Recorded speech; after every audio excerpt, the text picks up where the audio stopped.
ኣብ ኩሉ خرنعات ዓለም ኮንኩም ነዚ ብዋንጋድ ዋንሳን ቻነል ዝመሓላለፍ መንፈሳዊ መደብ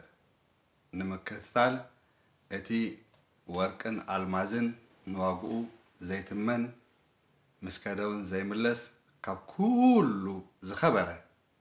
ግዜኹም ሂብኩም ንእትከታተሉ ዘለኹም ዘበልኩም ካብ እግዚአብሔር አቦናን ካብ ጎይታናን መድኃኒናን ኢየሱስ ክርስቶስን ጸጋን ሰላምን ምሳኻትኩም ይኹን ከመይ ቀኒኹም ለይ ብሩኻት ፍቑራት ኣሕዋተይ ኣነ ብምሕረት ኣምላኽ ሰላምን ሰናይን ቀኒየልኩም ኣለኹ ከምዚ ኣነ ዝቐነኽዎን ካብዚ ኣነ ዝቐነኽዎ ብዝተዓጻጸፈ ሰናይን ሰላምን ድማ ቀኒኹም ለይ ክትኮኑ ብጎይታ እሙንተዩ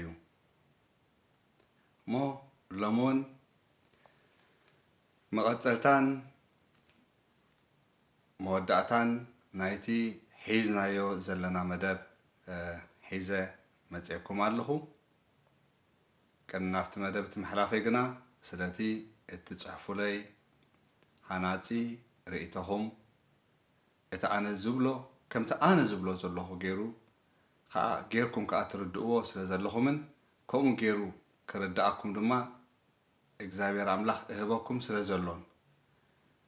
ስለዚ ነገር እዚ ንኣምላኽ የመስግኖ ንኣኻትኩም ድማ እባርኽ እሞ ድሕሪ ዝሓፃር መሰጋገሪት ሙዚቃ ናብቲ ድስዕብ መደብ ክንሓልፍ ኢና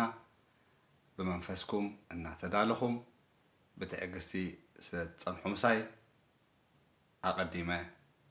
ኣመስግነኩም ነቲ ሙሳ ዝግብኦ መሳሃብዎ ስለ ዝብል ንኣምላኸይ ድማ ክብሪ እህብ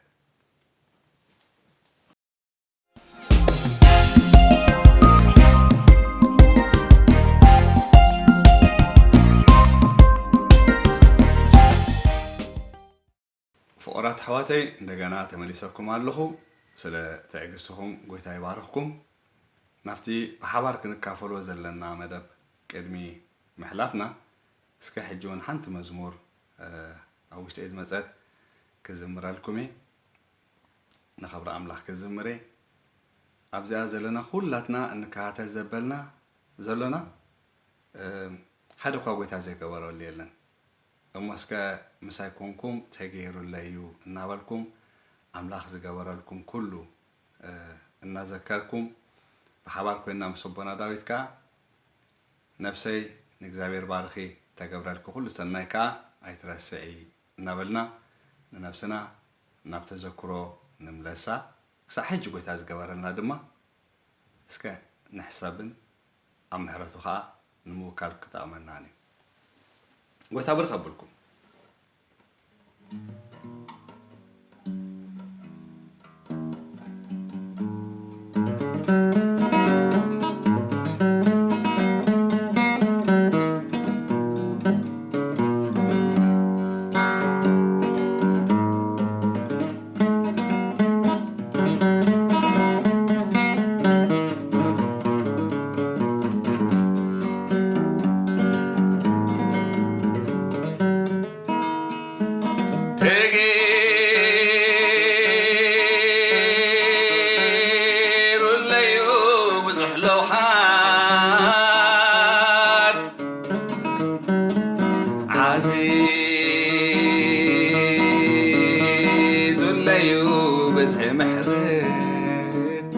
ስለዚ ኽኣይ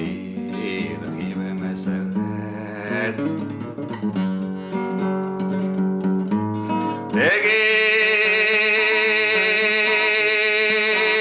ተገይሩለዩ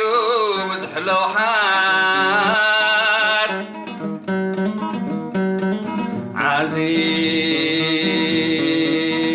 ዓዚዙለዩ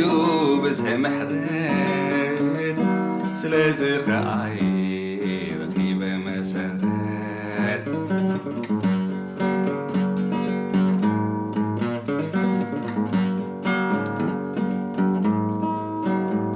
ክመላለስ ከለኹ ብሓጢኣት ንሱ ኣፍቂሩኒ ብዘይ ምኽንያት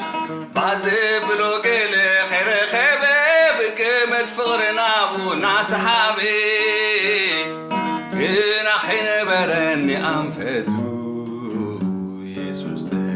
زلي بمحرته جنا خينا براني أنفتو يسوس إني خيلوني بمحرته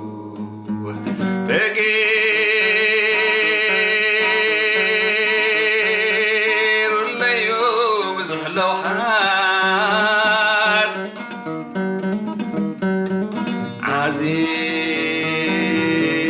عزيز الليو بسه محرت سلازخ عين خيبة مسرت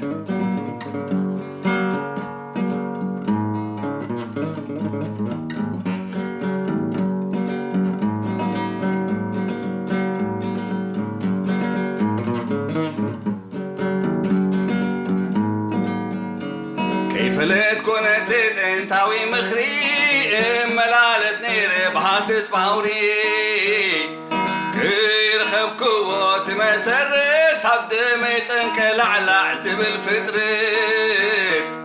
حجقنا خابزي كلهم ليتي عم كبور سرقلا تغميتي حجقنا خابزي كلهم ليتي سرقلا تغميتي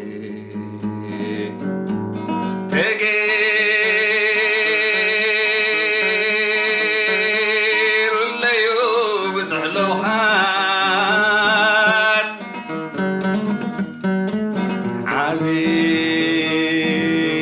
عزيز الليو بزه محرت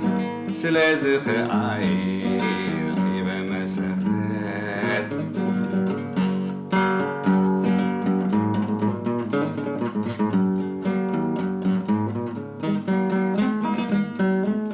نفاسني ونجو خيكوب كب عبقرو خوفي لخمكب مخرو خفلتين حسابو موقسو خينو اللي فتاو لبو سيونا وقنقاخ مهرني حيزونا بحلفنيو باتني سيونا وقنقاخ مهرني شادي وباتني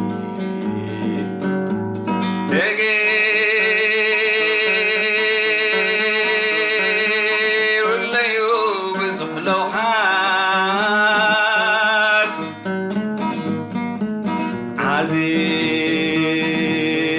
عزيز الليو بزح محرت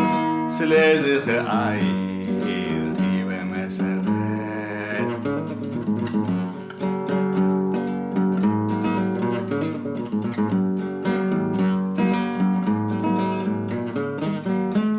عافت أنا زي تكلو كبري كعرفني بنايز العالم فقري كيرسوس سمو تتعبيبو حاد كيرني مسكبور حزبو وراسخ خون ولناتيبو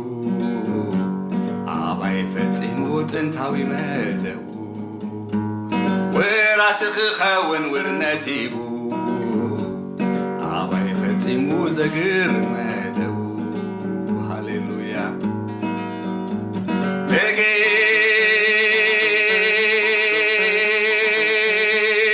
الليو بزحلوحات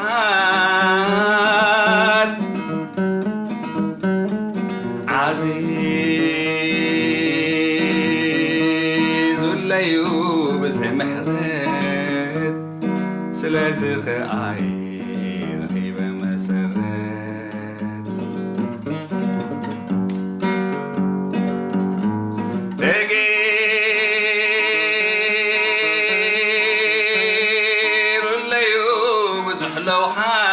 لوحات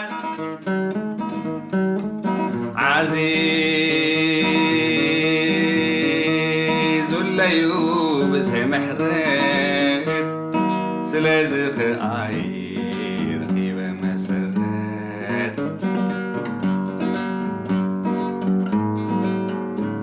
كعبت أنا زي تكلو كبري كعرفني بنايز العالم فقري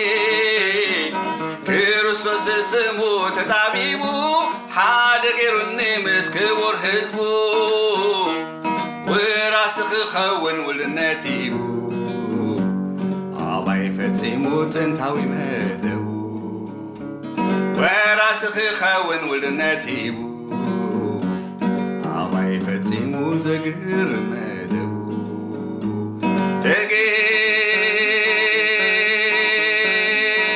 ተገይሩለዩ ብዙሕ ለውሃት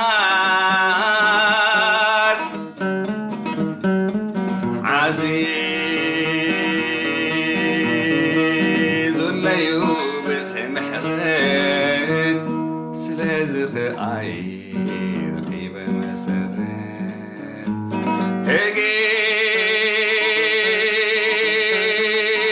ተገይሩለዩ ብዙሕ ለውሃት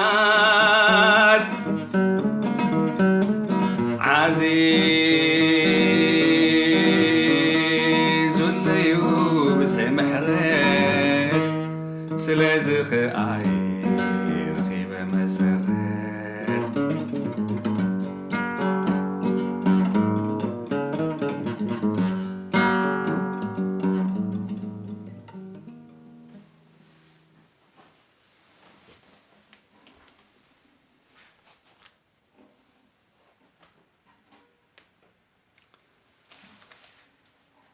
ጎይታ ኢየሱስ ዓዚዙ ይባረኽኩም ብሩኻትን ፍቑራትን ህዝበይ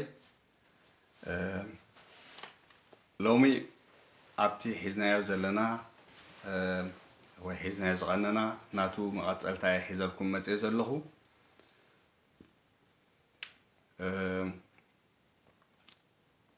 ኣብ ዝሓለፈ እዋን ብዛዕባ ሕቶን ርኢቶን ዝብል እዘንተን ቀንዲ ኣገደስቲ ነጥብታት ስለ ዝኾነ ጠቕሰና ኣለኹ ኣስፋሕ ኣቢልና ርኢና ኣለና ርኢቶ ዓለም ከም ትብሎ ርኢቶ ዘይኮነ ርኢቶ ብዓይኒ መፅሓፍ ቅዱስ ክጥመት ርእስና ድማ ነቲ ብዓይኒ መፅሓፍ ቅዱስ ዝረኸብናዮ ዓይነት ኣገባብ ርኢቶ ኣዋህባ ከነግዝእ ዝብል ኣስፊሕና ርኢና ኣለና ደጊመ ግን ኣብኡ ዘትኮረ ገለ ነገር ከካፍለኩም ኣብ መወዳእታ ከባቢ ማለት እዩ ባህብለኒ ሐዋርያ ጳውሎስ እንታይ ኢሉ ኣሎ እታ ናብ ሰብ ቆሮንቶስ ዝፀሓፋ መልእኽቱ ጢሞቴዎስ ክሰደሎም ምዃኑ ጠቒሱ ንሱ ብክርስቶስ መገደይ ከዘክረኩም እዩ ከርእየኩም እዩ ኢልዎም ኣሎ ነፍሲ ወከፍ መንፈሳዊ ነፍሲ ወከፍ ኣብ ኣገልግሎት ዘሎ ነፍሲ ወከፍ ንኣምላኽ የገልግል እየ ዝብል ነናቱ መገዲ ክህልዎ ይኽእል እዩ ነናቱ ክህልዎ ዘይክእል እንታይ እዩ እንድሕር ኢልና ጎደና እዩ ጎደና ሓደ እዩ ንኹላትና ዝሓዘ ጎደና ንኹላትና ዝሓቁፍ ጎደና ሓደ እዩ እዚ ሓደ ጎደና እዚ ከዓ እቲ ኣብ መሰረታት እምነት ወይ ኣብ መትከላት እምነት ዘትኮረ ጥራይ እዩ ገለ ካብኡ ምድሓን ብፀጋ ምዃኑ የማን ፀጋም ክንብለሉ ዘይግባአና ምድሓን ብኢየሱስ ክርስቶስ ኢየሱስ ንሱ ክርስቶስ ወዲ ሕያው ኣምላኽ ምዃኑ ብምእማን ዝርከብ ምዃኑ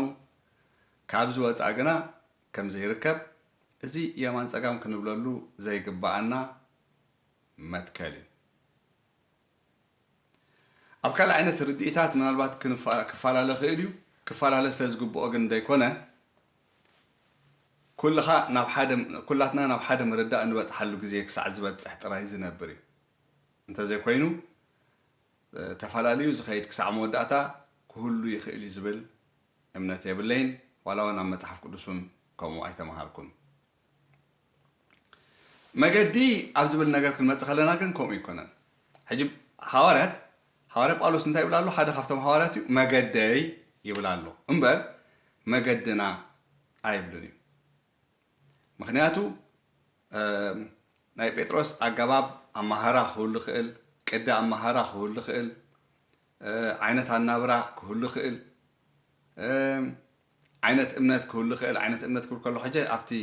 ጎደና ዝብል ዘይኮነ ኣብቲ እምነት ኣብ ዝብል ነገር ክንመፅእ ከለና ሰፊሕን ዓብን እዩ ምናልባት ጎይታ ንዓይ ክገብረለይ ዝኽእል ኢላ ኣነ ዝኣምኖ ንስኻ ዘይተኣምኖ ክትከውን ትኽእል ኢኻ ዓይነት እምነትካ እዩ ዓይነት እምነተይ እዩ ከምኡ ዚ ዓይነት እየ ድብል ዘለኹ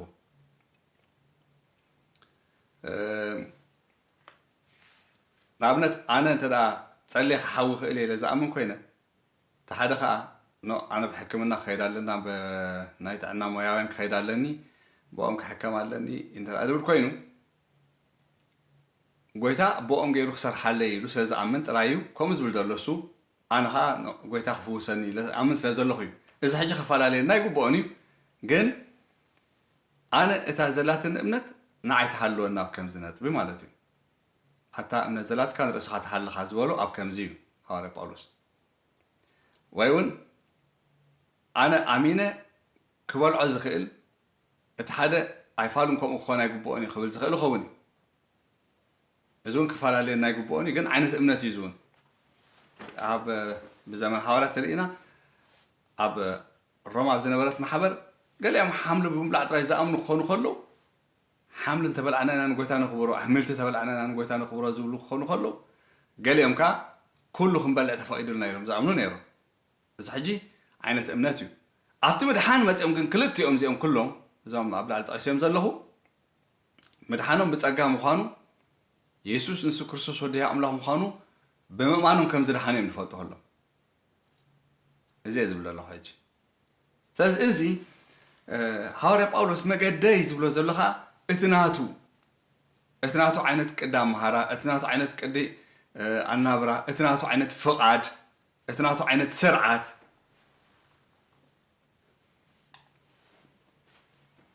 እቲ ናቱ ዓይነት ኣካይዳ እቲ ናቱ ዓይነት ራእይ ክኸውን ይኽእል እዩ ኣብኡ ዘትኮረ መፅኡ ሕጂ መገደይ ዝብል ዘሎ ስለዚ ኣነ ድማ ህዝበይ ካብኻ ዝዓቢ የብለይን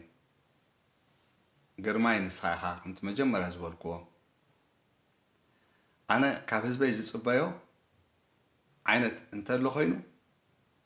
ከም ናቱ መጠን ህዝበይ ክውንነኒ ጥራይ ዝብል በቃ ኣነ እውን ህዝበይ ከም ውህበተይ መጠን ከምኡ ክውንኖ እዚ ናይ ቀልዓለም ምምልላስ ናይ ምምስሳል ምምልላስ ዘይኮነ ብሓቂ ዝኾነ ምምልላስ ክህልወና እዚ ናይ ኩሉ እዋን ናፍቆተይን ድሌተይን ኣብ ህዝበይ እዩ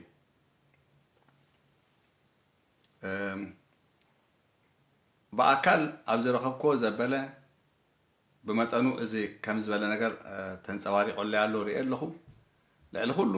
ብኣካል ዝረኸብክዎ ዘበለ ሓጎሱ መግለፂ ዝስእነሉ ኮይኑ ከዓ ረኺበ ኣለኹ በዚ እውን ኣምላኽ ኣመስኪን ኣለኹ ክብሪ ንስሙ ይኹን እሞ ገና እቲ ክኸውን ዘለዎ እቲ ክህሉ ዘለዎ ነገር ግን እዚ ክብሎ ዝፀናሕኩ እዩ ኖ ቢንያም ከምዚኡ ቢንያም ከምቲኡ ኢሉ እቲ ህዝቢ ኢልካ ሰቂልካ ተፋናቲትካ ክትከይድ ዘይኮነ ከም ናትካ መጠን ከም ኣካልካ መጠን ከም ውህበትካ መጠን ስልጣን ክትጥቀም ከምዚ ዝወለደካ ንሕለፍ ዝግበር ዝብለካ እሞ ኮፍ ኢልካ ክትዘራረብ ትኽእል ሽዑ ተደኣ ከምቲ ሱድ ብለካ ደሎ ኮይኑ ክኸውን ዝግብኦ ከይድካ ሰቂልካ ከምኡ ከም ትገብር ከምኡ ዚ ዓይነቱ ክንከውን እዚ እቲ ባህገይን እቲ ድሌተይን ናፍቆተይን ዘሎ ምእንቲ እዚ ከዓ ብሸነኸይ እቲ መገደይ ዝብል ዘምፃልኩም ዘለኹ እሞ ዳርጋ ናብ መጠቃለሊ እዛ መደብ ኢና ንኸይድ ዘለና ብድሕሪኡ ክስዕብ ዝግብኦ ከዓ ሓደ ብሓደ ክስዕብ እዩ ክብሪ ንስሙ ይኹን እንታይ እዩ እቲ ኣብዛ ነጥቢ እዚኣ ክብሎ ደልየ ዘለኹ ስለምንታይ መገደይ ነጊረኩም سكهد إلكم أستنتنو سلامتاي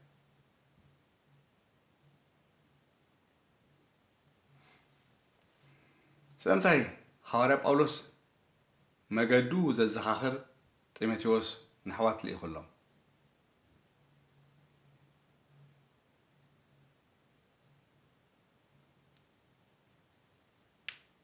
إزي إتي عابنت بيو سلامتاي مجدي نجيركم من الوقت كيت حاتة زملس كيت تصوع زمصا كيت صقبه وصا بلع زي بلو صبح لا يبل زعينتو مسلاتات كمص خلو مجدي كنغركم مصنحي ايرزننن كون خيلي جنا مجدي زنغركم زلخو بمسرتو كنسبولو زلنا ነገር ስለዘሎዩ ኣብ ሃዋርያት ቤተክርስትያን ስለዝነበርኩ ኢልኩም ከይተሓስቡ ከምኡ ስለዝኾነ ጥራይ ኣይኮነን ዝነገረኩም ዘሎ ኋላ ኣብኡ እንተዘይነብር እውን ኣብዚ ማሕበራዊ መራኸቢ መፅአ እቲ ኣባይ ዘሎ ፀጋ ከካፍል ክብል እንከለኹ መገደይ ክነግረኩም ዝገብረኒ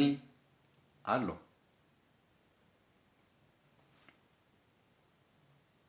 نسوها كافتي بحال زخانة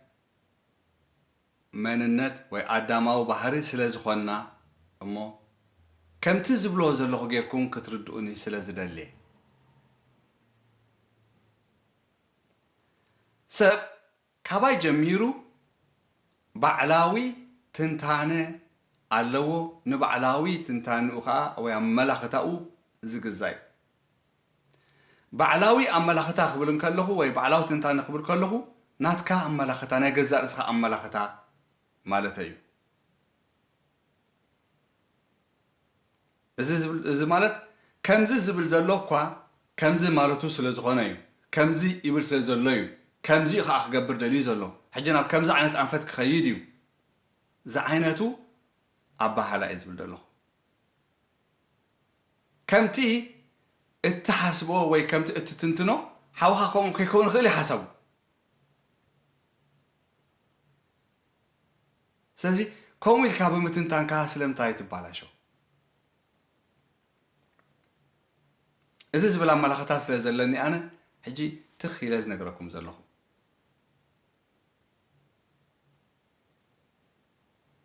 وي بنصحنا سمعنا تهلخاون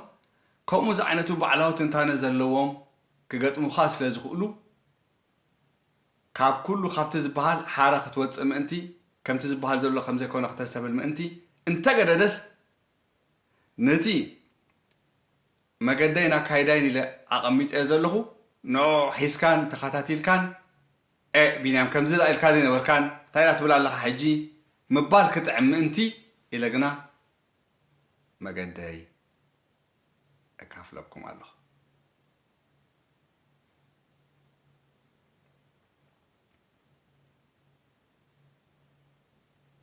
حواري باولوس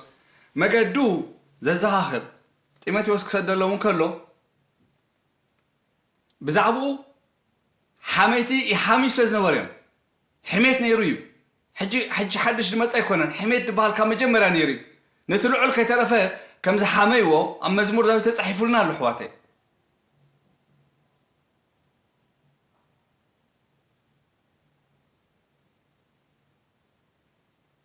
ساز بس خمزي لبته محوات كيرسح مأنتي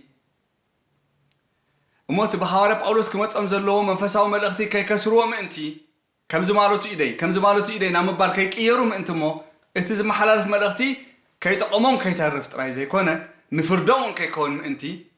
حوارب أولوس تيموثيوس سديدو مجدو كذكرهم كله نانب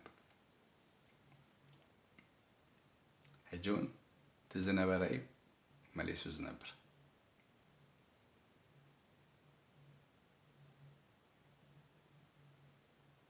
حجون تزنا برأي مليسو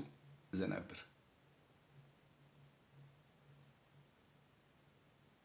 ساز قالو زي نجار زي حجون كقاطم خلي قلت أنت هيلو أباي سلام أنت خطرقوا إذن نجاركم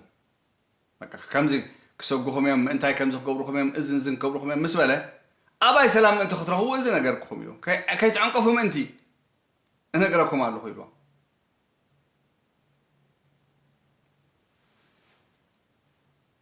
نجيرهم كنا سوسة عنقفوا أنت هاي كبالكوين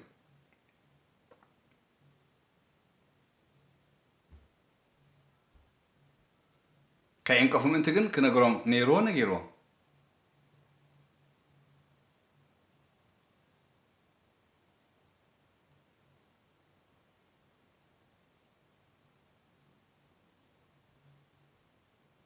حجون إزاي دودا له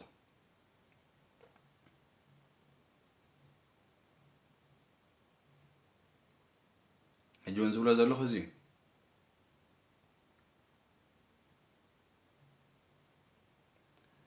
أنا زخنكون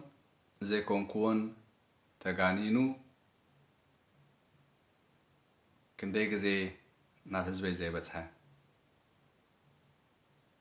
جن እግዚአብሔር አምላክ ስለዘፍቀረንኻ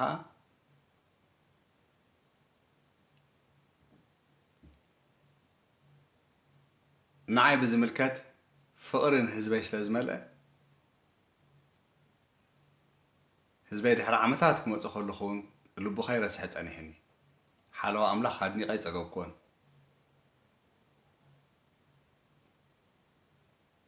ግን እቲ ዝብል ሕጂ እውን እታ ሓለዋ ኣምላኽ ንልቢ ህዝበይ ከመይ ከም ዝሓለወ ከይተማሃረሉ ምባሉ ክቕፅል እዩ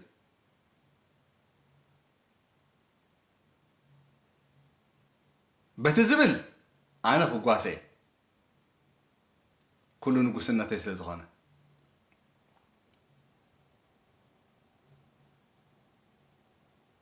ጉስነት እግዚአብሔር ኣምላኽ ንዓይ ብኩሉ እዩ